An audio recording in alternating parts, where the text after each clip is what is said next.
हमारे मन की बात तो हमारी मातृभाषा में ही सामने आती है। बिल्कुल सही। मन से तो हम हिंदी से जुड़े हैं ना। ये हमारी मातृभाषा जो है हिंदी है, हमारी भाषा हिंदी है, हमारे बड़ों की भाषा। Good morning. Good morning. कैसे हो? बड़े फिट लग रहे हो। यस, रोज 4 to 5 आवर्स में जिम में बिताता हूँ। तो देखा आपने, यह है हमारी आधुनिक बोलचाल हिंदी। अंग्रेजी शब्दावली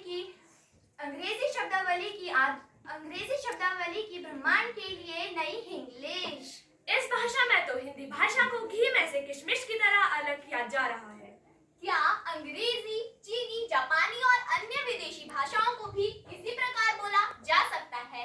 क्या अन्य देश अपनी भाषाओं को हिंदी भाषा की तरह अव्यवस्थित और विकृत करने की इजाजत देंगे? नहीं, बिल्कुल नहीं। भाषा उस देश की पहचान और गरिमा होती है। हिंदी हमारी पहचान और गरिमा है।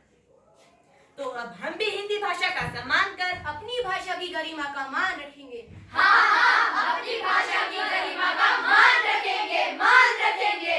लेकिन हम हिंदी के शुद्ध रूप को सीखेंगे कैसे? क्यों, तुमने चंद्रकांता नहीं देखा? चंद्रकांता की कहानी बड़ी लगती है सुहानी। देवकी नंदन खत्री जी के इस उपन्यास को पढ़ने के लिए कितने अहिंदी भाषी लोगों ने न सिर्फ हिंदी सीखी बल्कि समझी भी थी। रामलीला, महाभारत जैसे हिंदी धर्म पर रामलीला मंचन, पुस्तकें, फिल्में आदि हम सभी को सुनने और शुद्ध बोलने में मदद करते हैं। तो अब मैं हिंदी के शुद्ध रूप को सीखूंगी।